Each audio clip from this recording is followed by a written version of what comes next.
Alright. Ngithanda ukubingelela kumntwana omkhulu igama lami Xolani Mtata kaGwala. Ngiphuma lapha na kwebhekisizwe media. Ngicela nje umntwana omkhulu akabingelele esizweni sakhe. Ngiyabingelela nje inkosi engizalayo qale kayo. Ngibingelela abantwana abasendlini enkulu nje bonke. Ngibingelela isizwe sonke SakwaMpumuza.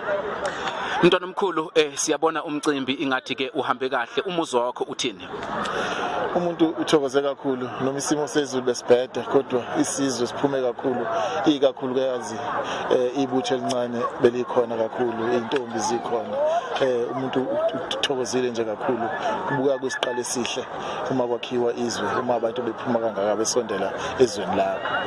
Kunento ovamise ukuyisho mntwana omkhulu ukuthi njalo kuma nemicimbi especially endlunkulu izulu liba nezinto elizenzayo okuyisign engicabanga ukuthi isefana nomchilo wesidwaba ukuthi cha ngempela izinto mazenzeka lana liyanethi izulu.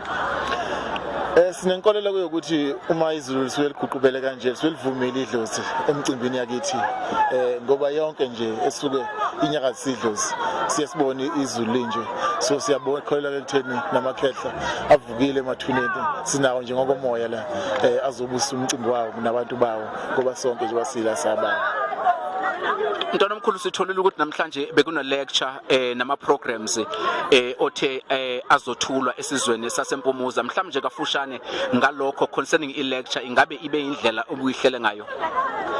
I-lecture beyinhle kakhulu sifundile ukukhulu ngenkosi uLaduma ithule kahle lecture futhi sayizwe nje kahle ihlelekile ngendlela eyiyona eqondile nama programs futhi athulwe kahle sekukubuka nje indlela yaphambili ke ukuthi ke ukusebenza kwama programs uma kuphela unyaka kukhona nesingakubona kuumehluko ukuthi ama programs athuliwe siwabone eshintshana impilo zabantu.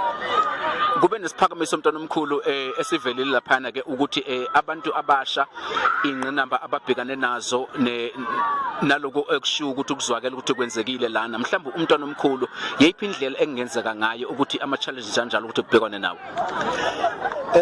Kuyisiqalo njengoba namhlanje sibushayela ibutho ikhona iminyaka kahulumeni ikakhulu social development so sinenkolelo ukuthi kusuka manje kuyaphambili ngoba sebeyizula inkinga ezikhona basitshela futhi inkinga ezikhona sesizohlala phansi sibuke ukuthi sixazulula kanjani ngoba sesiyazazi sesiyibonile inkinga ezikhona ngokubambisana umphakathi sizokwazi ukuxazulula zonke inkinga ezikhona.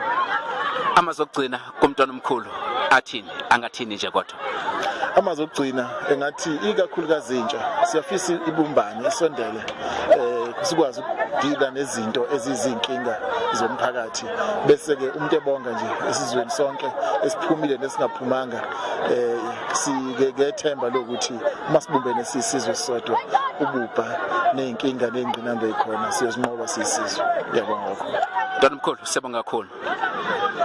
Sibonga kakhulu ke sibhekisizwe media namhlanje ke kade ke silana ke endaweni yaseMpumuza eSweetwater la khona ke kade kune lecture khona yenkosi uLaduma ehambe kahle nje kakhulu kade khona ke no social development la khona ke ibutho elincane namantombazana amancanyanyana kade ke becobeleliswa ngempilo besho nezingqinamba ababhekane nazo ukuthi ke lezi inhlelo zoqhubeka njalo ukuthi ke zibe kwazi ukuthi ke sakhe isizwe sasusa lana eMpumuza ngakho ke ibhekisizwe media nayo ke ibikhona ithamele ke lo mbuthano umuhle kangaka. Siyabonga kakhulu.